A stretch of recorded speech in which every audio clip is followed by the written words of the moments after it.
Countdown to Halloween 2023, featuring eerie and uncanny tales of haunts, ghosts, and suspense. October is finally here. Join us all month for special Halloween presentations on Storylink Radio's YouTube channel as we count down to Halloween 2023. Keep a close eye on YouTube alerts or you'll miss one. Celebrate October with us right here and now. Tonight's presentation from Storylink Radio.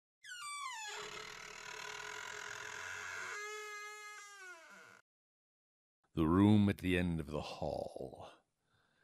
Brenda's mom shook her head, pointing out of the car window. Oh, will you look at that? Brenda saw that her mom was indicating the weather-worn mailbox at the edge of the overgrown front yard, which was leaning at a crazy angle. Her dad pulled the family into the dirt driveway and slowed to a stop. "Ha! The movers must have run into it," he speculated as he opened his car door, stepped out, and walked for a better look. Grabbing the slightly dented post with both hands, he pulled the mailbox back into its proper position, then headed back to the car. "Hey, check it out, Dad!" Brenda's 8-year-old brother Ted snickered as the post slowly keeled over again. Her father looked back, shrugged, then slid back into the driver's seat. "I'll take care of it later." And he started up the engine again. "We have plenty to do already if we're going to transform this place into our home." Brenda turned her attention to the old house at the end of the driveway. Even though the summer morning was clear and sunny, the 2-story house looked dreary, as if a cloud hung over it somehow. Something about the place definitely made her feel uneasy. The once white walls had grayed with age, and a few shingles were missing from the roof, but that wasn't all. No, the old house had an eerie feeling about it, so much so that Brenda actually shivered slightly as her dad pulled the car up alongside the wide wooden porch. "Well, it may not look too great yet, but we'll whip it into shape," her mom said brightly, helping Brenda's 4-year-old sister, Tina, out of her seatbelt. "They just don't have houses like this in California. Well, not ones we can afford anyway." And she smiled brightly. "You kids are going to be surprised how big it is inside." "Don't mention California," Ted said with a pout. "I still don't understand why Daddy can't be a doctor there." Brenda watched her mom stiffen slightly as a frown tugged at the corners of her mouth. "We live in Iowa now, Ted," she said firmly as she adjusted Tina's pigtails. "You'll have to make the best of it, son." Their dad pulled open the screen door and fumbled with his keys for a moment, then unlocked the front door. "And voila," he said, pushing it open with a flourish. "Our new home." Brenda's footsteps echoed on the hardwood floor as she stepped inside. She was surprised at the size of the entryway that led into the huge main room. "Wow, this is great," she said sincerely. "Are there bedrooms upstairs?" Then she glanced sideways at her brother. "I get first pick because I'm the oldest." Ted started a protest, but her dad cut him off. "That sounds fair to me." "Cool!" Brenda exclaimed as she worked her way around the stacks of cardboard boxes to a wide staircase that rose along the wall to the right of the front door. "I'm going to pick out my room right now." Gripping the smooth, curved banister, Brenda counted the stairs one by one as she went up. At the 22nd step, she found herself in a long hallway with several doors on either side, all opened, all except for the one at the end. Making her way down the hall, she stopped and stared at the closed door. Suddenly a weird feeling passed over her, and for just a moment she felt drawn to that room at the end of the hall. Brenda swayed slightly as if she might lose her balance. "Whoa," she said aloud, thinking that maybe she had run up the stairs a little too quickly. The uncomfortable feeling passed. Brenda turned and went back down the hall to inspect each room until she found herself back at the closed door. An unsettling notion flickered through Brenda's mind. I know this room," she thought to herself. I've been here before." "Oh, but that's crazy," she mumbled under her breath to herself. Then she reached for the knob and turned it. "I've never been to Iowa before." The room opened with a light click and swung The door opened with a light click and swung silently inward. Brenda carefully studied the room. Larger than any of the others except the one her mom and dad had chosen, it was painted a pale blue, and it had 2 large wood-framed windows that looked down onto the backyard. "All right, this looks cool," Brenda said as she moved her step inside. But all at once, The muscles in her stomach inexplicably tightened, and she felt a freakish surge of heat flood through her body. As a bolt of terror raced up her spine, she stumbled backwards right into a pair of hands that broke her fall. "Ted!" she yelled, half in fear and half in relief. "Well, who'd you expect, sis? I live here now, too, remember? Now get off my foot. You're not exactly weightless, you know." Brenda moved her foot and scowled at her brother. "Look, it's not my fault we had to move, Ted, so don't take it out on me." "Of course not," he said with a smirk. "I wouldn't do anything to upset the family favorite. I suppose you've already picked out the biggest bedroom for yourself, right?" Brenda glanced into the blue room. Something about it gave her the creeps, and she didn't want to even step across the threshold. "No, I want the room right at the top of the stairs. You can have this one if you want. It's the biggest besides Mom and Dad's." Ted narrowed his eyes suspiciously. "Well, what's wrong with it?" "Nothing. I just like the other one better." She tried to cover up her nervousness by changing the subject. "Come on, let's go out and check out the backyard." By the time she got ready for bed that night, Brenda was exhausted. For hours, the entire family had moved furniture around and distributed boxes to the proper rooms. Even Tina had dragged a small box of toys clumsily up the stairs. Thump, thump, thump, thump. Too busy to think of much else but where to put everything, Brenda hadn't thought about the room at the end of the hall the entire day. And now, in the quiet of her new room, she recalled that creepy feeling she'd had that somehow it had been familiar to her in some way. In fact, just thinking about it made her stomach feel a little queasy, and she tried to calm herself by listening to the sounds of the crickets outside in the tall, dry grasses. Then Brenda heard another sound. It was very soft, so Brenda had to strain her ears to figure out what it was. Finally, she realized that someone was crying and was coming from the room at the end of the hall. "Ted?" Brenda sat up and listened again. Yes, the crying was definitely coming from her brother's room at the end of the hall. Shaking her head, she climbed out of bed. "He really is a big baby about this move," she whispered to herself. After tiptoeing down the hall, she stood in front of Ted's closed door and carefully put her ear up against it. The sound was much fainter now, as if it were coming from somewhere else. She was about to call out to Ted to see if she could make him feel any better. She was his older sister, after all. It was, kind of her duty. When she remembered his weightless crack earlier in the day. "Oh, he'll be okay by tomorrow," Brenda thought to herself. Yawning, she walked back to her room. Stretching on her bed, she made a promise to herself to try to be nicer to Ted until he felt better about the move. And then just before she drifted off to sleep, she noticed the crying had stopped. "Morning, honey," her mom said, smiling as Brenda entered the kitchen the next morning. "There's fresh squeezed orange juice in the refrigerator. Would you pour some for everyone putting on the table, please?" "Yeah, no problem, Ma," Brenda answered. She took 5 glasses from the cupboard. She started to put one at each place, and then she stopped. "Mom, who isn't eating breakfast with us today?" What do you mean, dear?" her mom responded while buttering the toast. "Well, you only put out 4 places," Brenda said. Her father walked into the kitchen carrying a giggling Tina. "Of course there's only 4 places. Why, were you expecting company, Brenda?" Brenda frowned. "What about Ted?" "Ted who?" her dad said as he situated Tina in her chair, then sat down himself. Brenda looked at each of her parents and then started to laugh. "Okay, what's the joke? I'll admit that sometimes I wish we could send Ted to the moon, but we're stuck with him, right?" Brenda's mom and dad gave each other a quizzical look. "Oh, come on, you guys." Brenda felt her smile fade. "This isn't funny anymore. I'm talking about Ted, my brother. You know, your son, the weird kid in the room at the end of the hall." Her mom shook her head. "Brenda, you're right. This isn't funny. We don't have a son named Ted.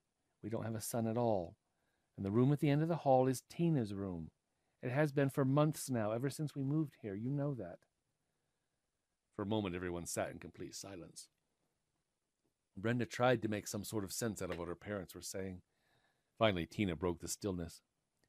I know a boy named Ted at school, she offered in her little childish whisper. He pushed me off the swings last week. Speechless, about to break into tears, Brenda jumped up from the table and raced from the kitchen. As she ran to the stairs, she could see that there were no longer any boxes in the living room. Everything was neatly in its place, as if it had been that way for some time. At the top of the stairs, she stopped. Her head was spinning. She lurched to the end of the hall. She opened the door to the room. Inside, she saw Tina's small bed with a sky blue comforter on it. At the windows were roughly blue curtains. A shelf unit on the opposite wall was lined with dolls and stuffed animals. Her parents were right. This was definitely Tina's room. But how can this be? She whispered, noticing there was something else too, a faint smell of charred wood and ash. You see, Brenda's dad said softly as he walked up behind her and placed his hands gently on her shoulders.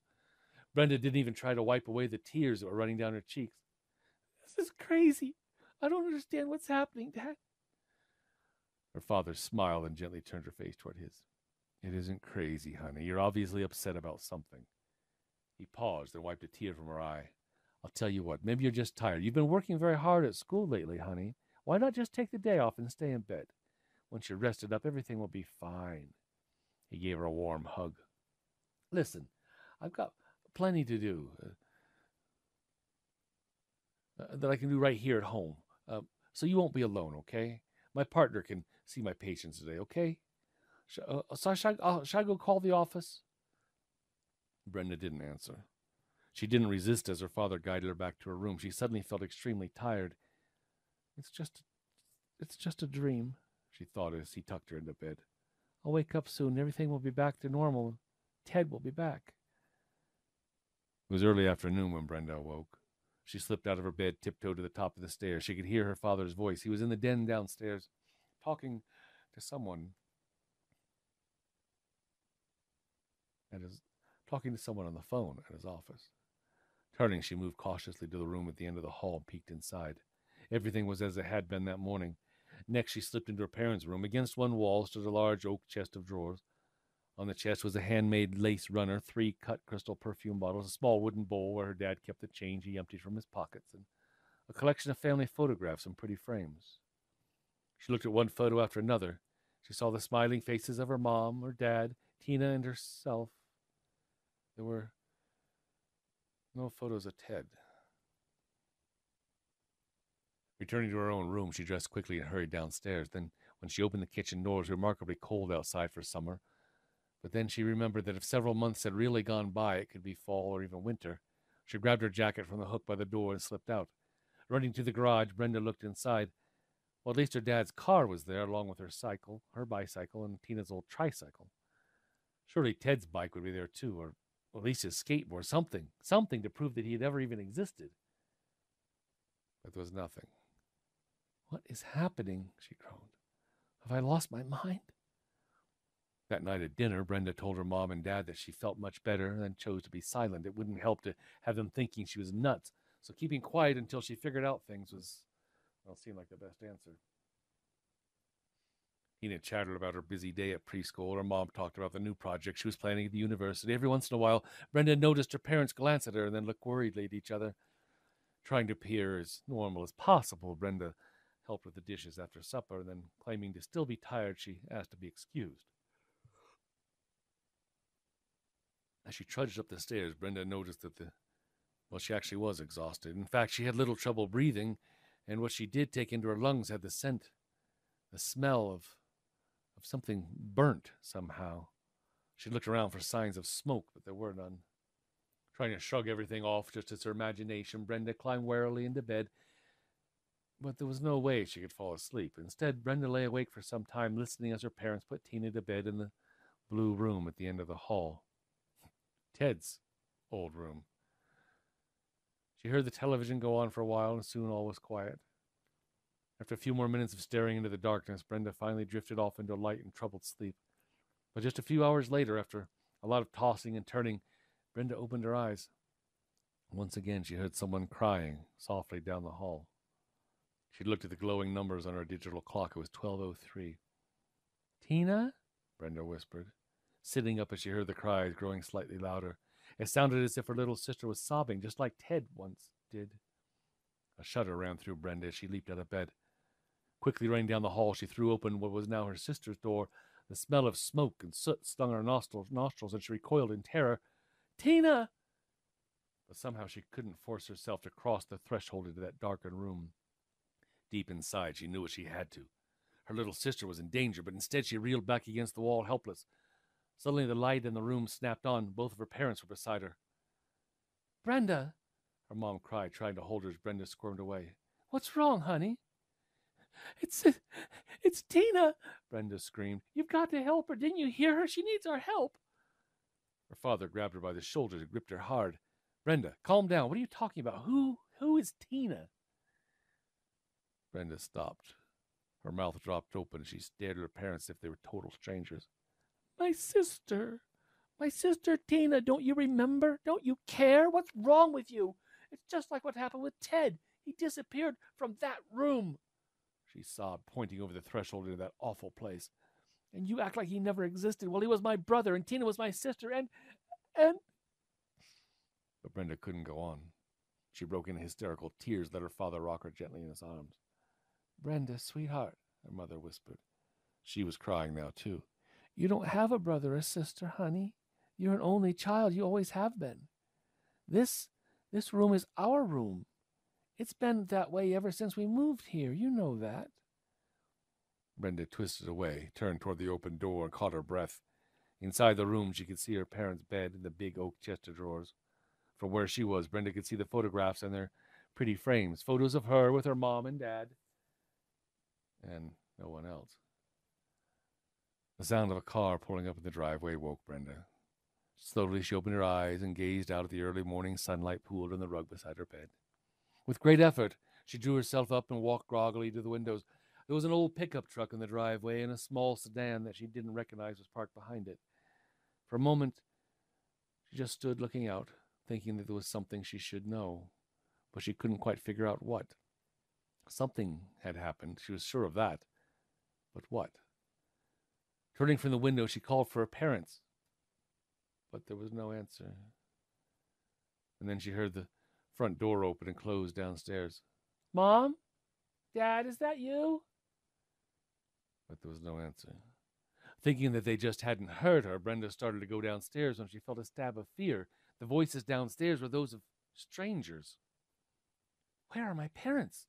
Did they decide I was crazy and call these people to come get me? The door to the room at the end of the hall was closed. Cautiously, Brenda eased to the head of the stairs. With her trembling hand just barely touching the rail, she leaned over to see who was there. The foyer was still in shadow, but Brenda could make out two men standing just inside the front door. "So as you can see," the taller of the two said, "the fire didn't do much damage to the lower floor. The upper floor got the worst of that fire, and it was the smoke that got the family. Nice people, too. They hadn't lived here all that long. They moved out from California." Brenda felt her heart pounding. She glanced down at the railing under her shaking fingers, and for the first time she saw that it was charred and disintegrating. The wall behind her was scorched. The smell of burnt wood hung in the damp air. "Anybody know how the fire started, Luke?" the other man asked. Looks like it started in the big room at the end of the hall, upstairs. You'll see for yourself when we go up there. Nothing's been touched since it happened. That was about 5 years ago." "Well, why hasn't anybody been in to clean this place up? Looks like it was a nice place." Yeah, superstition, you know. Anybody who's been in here claimed to have heard crying coming from that room at the end of the hall. Some say the place is haunted, eh?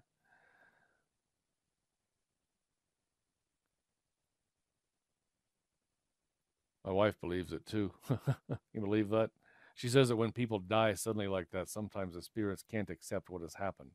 They stay on until something makes them realize that they're, really dead. It was as if a weight had been lifted from Brenda. Suddenly aware of all she needed to know, she turned and looked toward the room at the end of the hall. Now the door was standing open. Slowly, Brenda walked toward it. Ted had been the first to accept it, then little Tina, and finally her parents. Now it was Brenda's turn to stop fighting it and accept what had happened. She stepped across the threshold, sad but no longer afraid, and stood in the center of the room. Then Brenda took one last look at the faded blue, flame-scarred walls and began to weep softly. She raised her hands to wipe the tears from her face and watched her flesh fading into thin air. Brenda cried sorrowfully as she slowly disappeared. Downstairs, a small man held up his hand for the other to be quiet. Hey, shh. Did you hear that? What? For a second, I thought I heard someone crying. Oh, come on now. Don't tell me you're hearing things, too. Luke strained for a moment, then shook his head. No, it's dead quiet here. You've just heard tonight's story from Storylink Radio's Countdown to Halloween 2023. Remember to come back for our next tale. Many more stories of all genres available to listen to and read along with now on our website at www.storylinkradio.com. Visit our YouTube channel at youtube.com/storylinkradio. And visit our podcast for easy mobile listening anywhere, anytime. Just search for Storylink Radio on your favorite podcast provider. Oh, and don't forget to hit the subscribe button and click that alert bell for Storylink Radio.